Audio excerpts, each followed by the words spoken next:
thanks to Megchem for presentation. I'm a big fan of solar myself. If we can just do the same for the water situation in Gauteng and Secunda, where I'm from, that would be fantastic.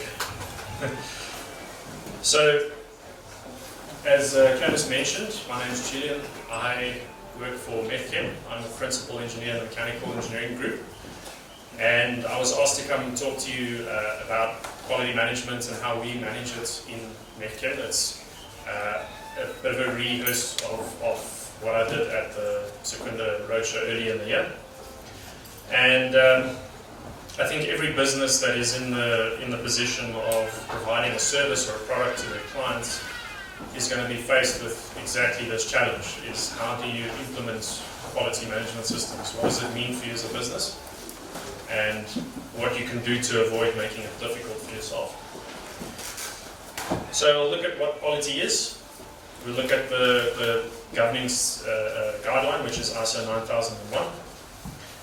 We look at our implementation of a quality management system as an example.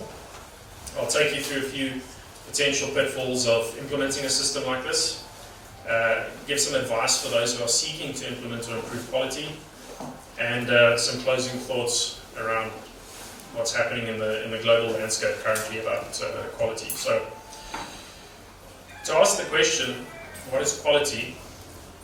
Quality is not an act, it is a habit.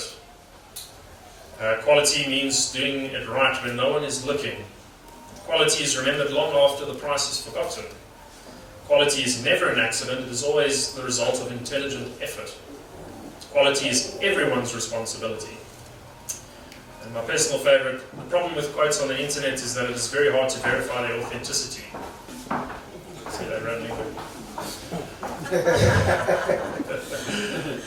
So there's a lot of anecdotal information out in industry and on the internet about what quality means.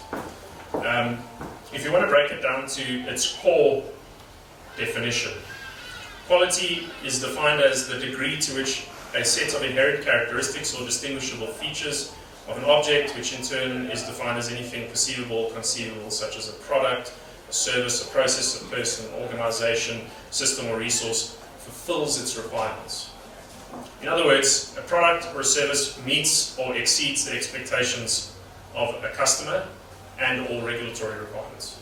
So in its simplest definition, that's what it means. If your client pays you money for something and you give him exactly what he pays for, then you could say that you have met your quality objectives and the client is happy. Regulatory comes into it a little bit later, but that's also something to consider depending which industry you work in. So ISO 9001 is an internationally recognized standard for quality management. It gives a framework for organizations to ensure that their products and services consistently meet the customer and regulatory requirements. Organizations can demonstrate to their customers and stakeholders that they are continuously improving processes and performance. Part of the problem with a lot of companies is they tend to get stuck in this trap of this is the way we've always done things, and that's a very dangerous place to be as an organization. It defines the requirements and processes of quality management systems and provides mechanisms to manage processes, procedures, documentation, internal auditing, and corrective actions. So it's broken down into 7 principles, and then of those principles there are clauses which an organization is expected to implement in order to obtain compliance. The main first principle is customer focus. So the customer needs and requirements should always be at the forefront of quality management. I don't think anybody here is in business to have unhappy clients. So you want to have your clients happy, you want to sell a decent product. Leadership, so leaders at all levels collectively embrace quality management and establish unity of purpose and direction. So in any organization, if you're trying to implement a new process or procedure, implementing it is going to be impossible if you don't have it coming from the top. It's got to start with your highest level of management. Engagement of people at all levels who are competent, empowered and engaged, it enhances the organization's capability to deliver value. If you have the wrong people doing the work that you need them to do and they are not doing it to the best of their ability, chances are you're not going to achieve the outcomes you want, and you're not going to have happy clients. It follows a process approach, so if you understand very well what the activities are, and you understand how all those activities interrelate to one another, then you treat it as an entire system, then you can easily predict what the outcomes are going to be, and you can also diagnose issues much easier. It revolves around improvements, so every organization should have an ongoing focus on improvements. I find many companies want to improve and unfortunately get stuck in the nitty-gritties and don't succeed in doing so. There should be an emphasis and a focus on continuous improvement. What you did yesterday can be done better tomorrow. Evidence-based decision making. This is one of my all-time most important principles. Any decision made should be based on evidence and evaluation of data to guarantee effectiveness and increase the likelihood that the desired result will be achieved. So if you go out and try and implement a change in your organization and that isn't rooted in empirical data, then there's a chance that you're going to miss the target and implement something that isn't going to solve your problem, or it's going to create a new problem for you, which you now have to try and implement another system to manage. Relationship management. So a successful organization actively manages relationships with their interested partners. You need to build partnerships that are mutually beneficial. Just because you're providing a service or a product to a client doesn't mean that that client can in some way help you, except for the financial aspect of it. So the clauses are broken down into four primary sort of overarching activities in an organization. You plan, you do or perform, you check, and you act. So in the planning phase, you develop your context of the organization, so you look at the internal and external factors that affect what your system is going to do. So every client, for example, in Megchem, we have multiple clients that all have a different way of going about their quality and their requirements. So every customer has to be tailored to specifically. Leadership, as I mentioned, leadership and commitment is paramount in implementing and maintaining QMS. You need a quality policy, and you need to provide roles and responsibilities to the people that are going to drive this process. The quality management system must have mechanisms in place which are designed to meet the organization's quality objectives and continuously improve the effectiveness of the QMS. Under the performance section, so supports, you need to address soft issues such as resources, competence, awareness, communication, and documented information. So everything that you do in an organization needs to have some form of traceability, documentation. You need to ensure that the right people are there. You need to ensure that the people are aware of what you're doing. And you need to keep evidence of everything that you do. It comes back to evidence-based decision-making. If you're trying to make a change and you're basing it on loose information that no one knows about, chances are you're not going to resolve the issue. And operations, so planning and implementation, control processes. This is required to meet customer requirements and improve their satisfaction. So clients' requirements are constantly evolving as well. So by definition, your quality management system, your processes in your company need to evolve with the customer. Performance evaluation, so you need to monitor, measure, analyze, and evaluate the performance and effectiveness of that system. Again, how do you know what to change if you don't measure it against something? It's like an employee in an organization who doesn't have KPIs. Come salary negotiation time, how do you determine whether or not he's added value? You need a measurable key performance indicator that tells you this person has met the target that you expect of him, and therefore you can justify improving their salary.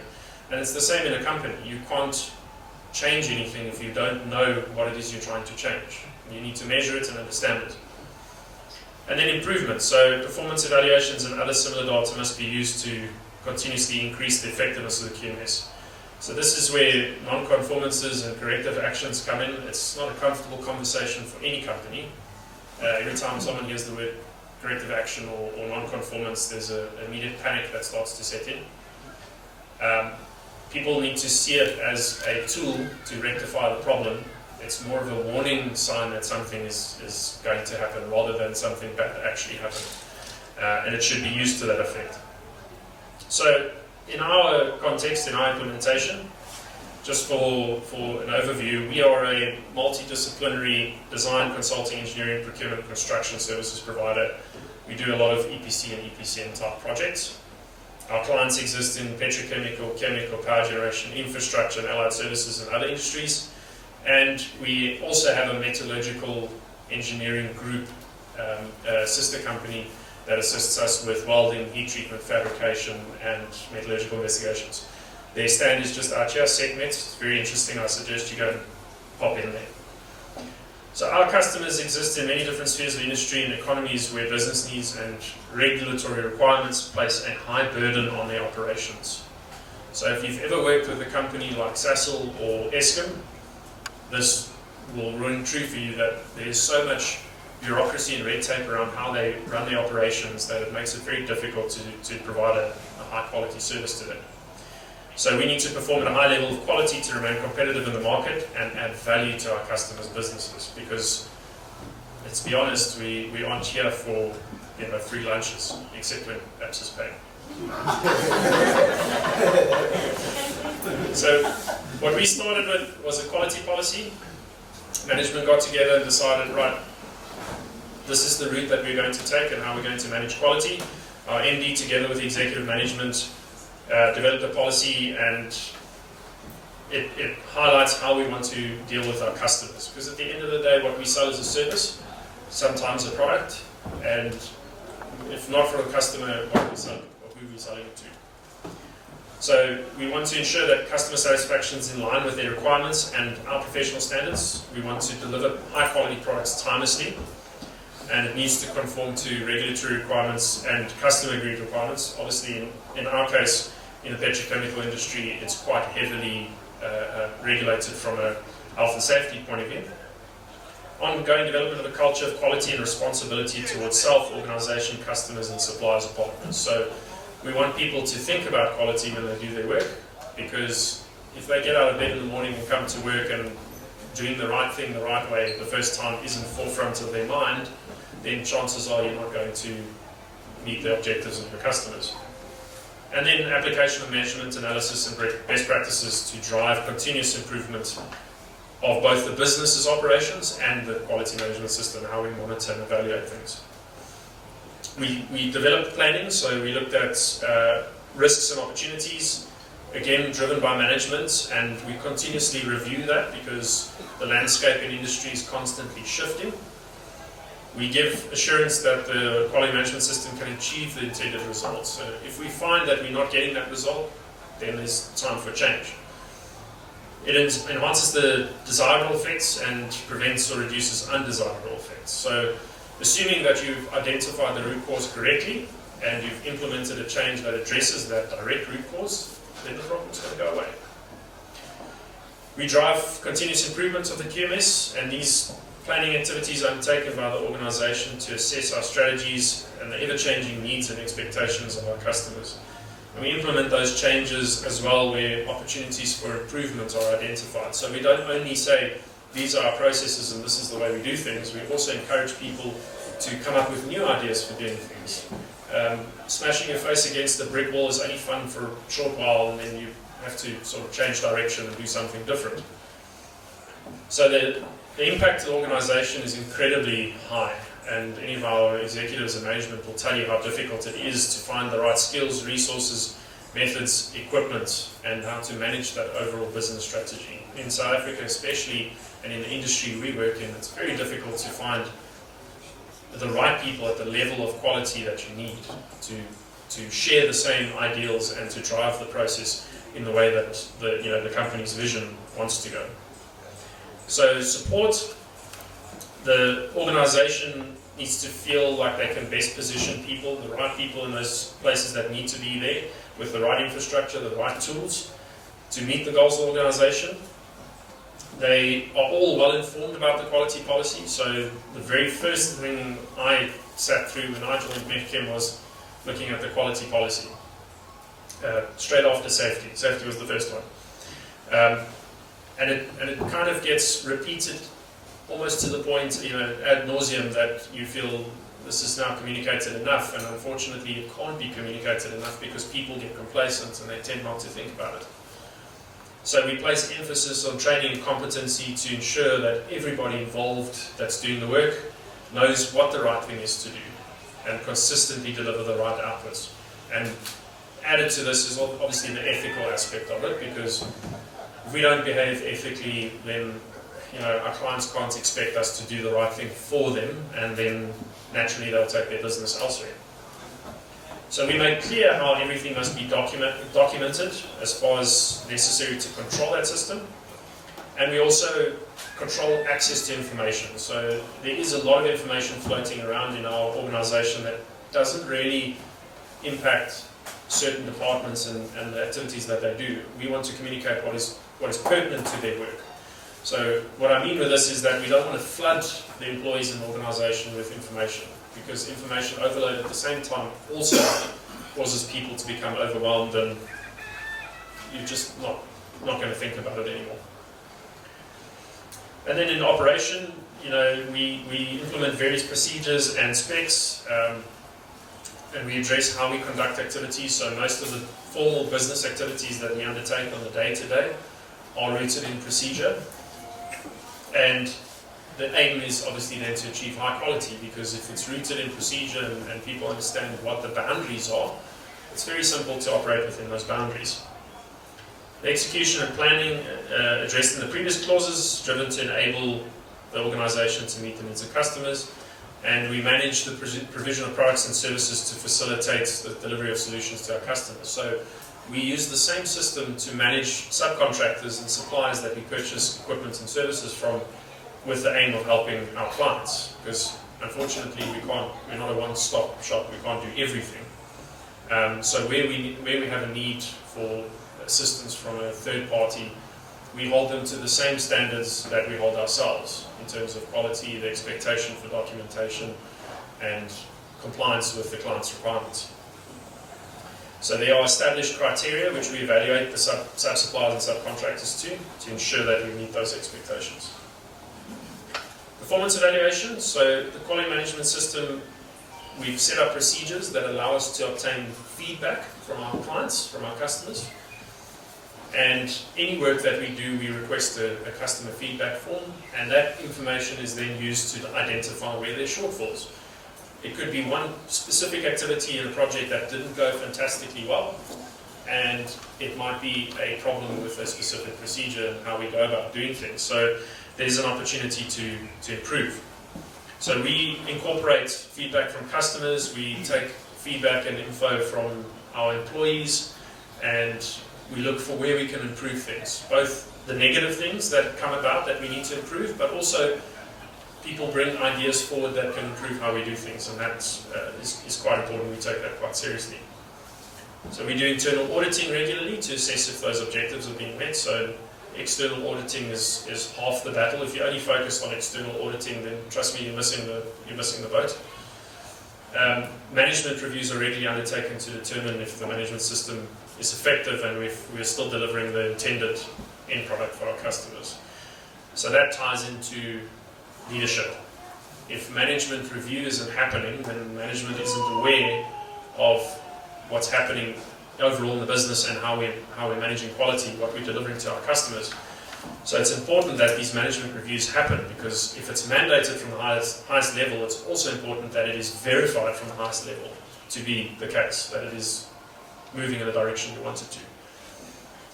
So we make every effort to encourage people at every level to contribute to driving quality improvements. We review the registered opportunities for improvements, otherwise known as OFIs, and we disposition whether or not we're going to implement them. Obviously, every idea can't be implemented. Some have a cost implication, some have a resource implication, some just at face value don't appear to be the right solution to the problem.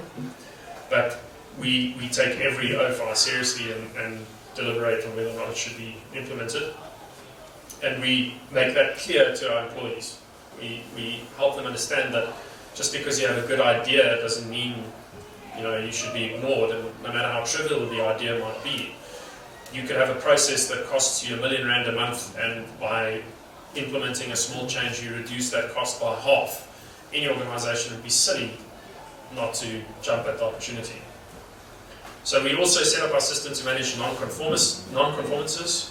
So we register internal and external non-conformances, and we track and oversee that at executive management level. And we make that information available to internal and external auditors, because part of the accreditation process is getting an external auditor to look at your system. So non-conformances, normally it requires something like a fundamental change in procedure or a process, a contractual, how can I say, arbitration with a supplier, sometimes contractually with a customer. I'm sure many of you have had interactions with your customers in the past that ended up running into a contractual disagreement. Ultimately, the idea is that you capture a non-conformance, and if you identify the root cause correctly, then you can address it. It's not always easy to do, and especially with customers, it's not easy to do, because a lot of the time the customer likes to shift the goalposts. I'm sure everyone's experienced that. You go to your customer the product and say, yeah, it's ready, and he says, actually, I need you to change that. And then things get out of hand very quickly. So that ties into some of the pitfalls that I'm going to talk about as well. So if you, as an organization, implement an ISO 9001 certified QMS system, it's not a silver bullet. I've seen and worked for organizations that had an accredited ISO 9001 system and weren't anywhere close to actually meeting the requirements. So you can implement it, and you can get around the auditors and achieve the certification. But as my group lead likes to say, it always comes out in the wash, as Garth likes to say. So you can create this facade that you have a quality management system and it's well run, and you eliminate non-conformances and you drive the issues down. But at the end of the day, your revenue and your customer satisfaction is the only thing that you should worry about. And if you're pushing around those issues, eventually your customer is going to know that you are not achieving what they ask of you. And the next customer is going to get word of mouth from that first customer, and they're going to know that you're not achieving what you're supposed to. So sometimes the focus shifts away from the core business and then becomes more about managing the QMS. So you get companies that start off manufacturing screws, and by the time the company's about to go under, you would think that they're a quality management company. That no one knew they made screws. So management tends to lose sight of the focus of the QMS, and poor performance becomes the primary focus, and then consequently a self-fulfilling prophecy. If you've ever worked in some of the parastatals, it's just a good example of what happens. You have this overemphasis on poor performance, and it sort of becomes the mantra of the company. The situation is almost impossible to get out of. You spend more time firefighting than generating your intended product or service. And again, go back to the parastatals, they're a good example of where that can go wrong. Another example is organizations that experience a windfall revenue, increased profits, either due to great market conditions, technology boom, huge sales volumes, etc. Their core priorities start to shift, their core focus starts to shift, and the attitude of management towards quality starts to shift. The culture within the organization shifts rapidly, and then all employees at all levels start to justify deviating from the requirements of the QMS. Shortcuts equal faster revenue equals more potential profit. I hope everyone here is thinking of the same company I'm going to talk about next. Usual quality, regulatory and safety principles, most of which are core engineering responsibilities, get sidelined and overruled in favor of getting a product out faster. Can you say Boeing? So Boeing implements the AS 9100 quality management system, which is founded on ISO 9001, but there's additional safety and regulatory requirements that is packaged on top of that. But I don't know about you, if I opened the news and saw that headline about Megchem, I think I would probably die of shame. So since I presented this the first time in I think it was July, Boeing has since then had another mass recall of 737 MAX aircraft due to another mechanical component that is defective, and they've trapped 2 astronauts in space. So it's going fantastic over at Boeing. In other cases, organizations do well to set up and run a QMS, but don't do the due diligence of completely identifying root cause. So it comes back to what I said earlier, root cause is critical in addressing shortfalls, deviations, non-conformances. So either the investigating team doesn't properly identify the root cause, or the solution is too uncomfortable. Sometimes the solution is going to cause conflict, and management either needs to drive the solution, or there's no hope of survival, because you can't have it both ways. At times, the non-conformances or corrective actions can appear to not make sense.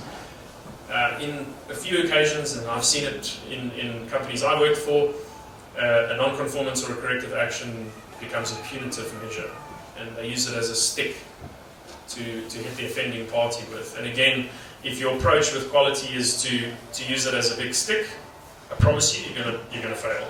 You're going to lose the plot completely, and your company is going to start making extraordinary mistakes. So the highest risk for reoccurrence, in my opinion, occurs when there's an element of punitive consequence for not adhering to the quality management system, because then everybody in the organization sees it as, well, why should I do any better than just showing up for my job every day? There's no consequence or there's no benefit for doing the right thing. Everything I do seems to attach consequence, so why would I do anything better? Again, the parastatals are a good example of that. You can see it in many of the situations that they're dealing with, that people are just tired of being beaten with this stick the whole time. The last example, so some organizations become heavily procedure focused with the implementation of QMS. So they start their QMS, they start writing procedures, and by the time they're done, there's 300 procedures and no one knows what's contained in anything. So you get weighed down by paperwork or a process for fulfillment of conditions, and it may not even be related to the quality outcomes you're trying to achieve.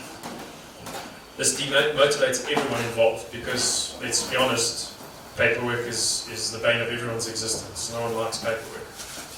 So if you demotivate people, you make workflows inefficient or the process is inefficient, it's going to slow down your business. And at some point, either your customer is going to stop coming to you, or you're going to make a mistake, and it's a fact that you're going to have an angry customer with you. So I've seen companies actually go as far as trying to write skill of craft into procedure, which is a very dangerous pitfall as well. It's one thing hiring somebody and asking them to do a job for you. It's another thing giving them a book and say, do it exactly like it's written in that book. So if you're too rigid and too, how can I say, if you push that too hard, if you push that angle too hard of writing skill craft into procedure, telling people how they should do something instead of telling them what it is you need them to do and they need to do it in the way they know how, it can create a very hostile environment for everyone involved. So if you want to pursue quality, if you're an organization that's starting out and you haven't implemented a quality management system, it's absolutely something to look at. So implement a system and get ISO 9001 certified, obviously. Ensure that the pursuit of excellence starts at the top. So if management at the highest level isn't driving it, you won't see the result. Be diligent in understanding the needs and requirements of your customers. So you have to regularly reach out to your customers and talk to them about what it is that's going on in their industry, in their environment, and how can you help them solve those problems. Because 9 times out of 10, a simple conversation with a client will open you up to a new problem and a new potential avenue of solution for them, and everybody wins at the end of the day. Emphasis must be put on placing the right people in the right positions, and then promote the culture of quality. There's obviously many companies struggle to do that. You hire a person, you think that person is the right person for the job, and a year into it he has a change of heart or feels differently about the vision of the company and suddenly starts changing the direction of what he's doing. The impact to you, obviously, is that now your quality starts to slip and your customers become dissatisfied. Focus on applicability first, then drill down into efficiency when it comes to processes and procedures. So when you want to develop a process or a procedure for something, ask yourself, is this going to add value? You can add 50 steps onto how to manufacture something, but normally it should take you 2 steps. If you add those 48 steps in, chances are you're going to make it frustratingly difficult to complete those steps, and the people doing it are going to be asking themselves every day, why did this person ask me to do this? Because it doesn't add value. And again, that comes into buy-in from the people that have to do it. If you get their buy-in and understanding of how you want them to do something, they're more likely to do it.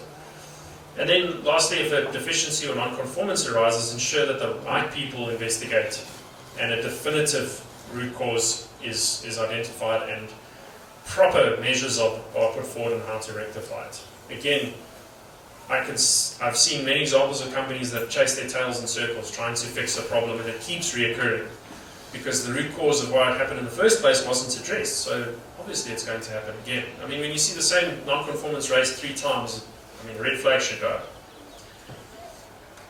So a lot of you might have seen this before, the common law of business balance. If you've ever had a customer and he's on your neck about a service or a product deadline that you need to give him, this usually springs to mind. I can give you 2 of these things.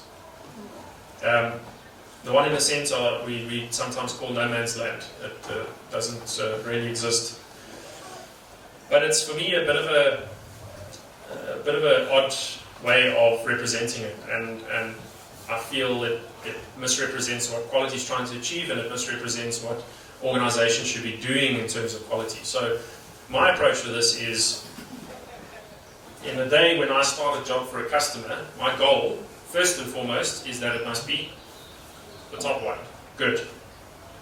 Irrespective of anything else, it must be good. And then I make every effort to drive the other 2 down as much as possible. So you shouldn't be going to your customers and saying, oh, I can do it fast for you, but it's going to cost you an arm and a leg. And that will be the quality product you want. Or, I'm going to give you a quality product and it's going to be super cheap, but it's going to take 3 years. No one wants to hear that. So ultimately what you should go to your clients with is, I'm going to give you the best quality product you could ask for. And in the background, drive what you can to bring down the cost and to do it as fast as possible. That should be the approach that people look for.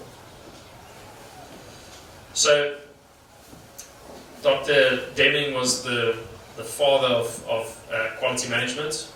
He said that long-term commitment to new learning and new philosophy is required of any management that seeks transformation. The timid and the faint-hearted and the people that expect quick results are doomed to disappointment. So all of you might have experienced the situation in the company that you work for, where something comes up, you find a new way of doing something, and then the implementation is rushed. You will have many stories of how that didn't go so well. So thank you very much for your time, everyone. Please come join us at our exhibit and come ask any questions if you want to have a conversation. And I appreciate the time and everyone coming out to attend the presentation today. Have a fantastic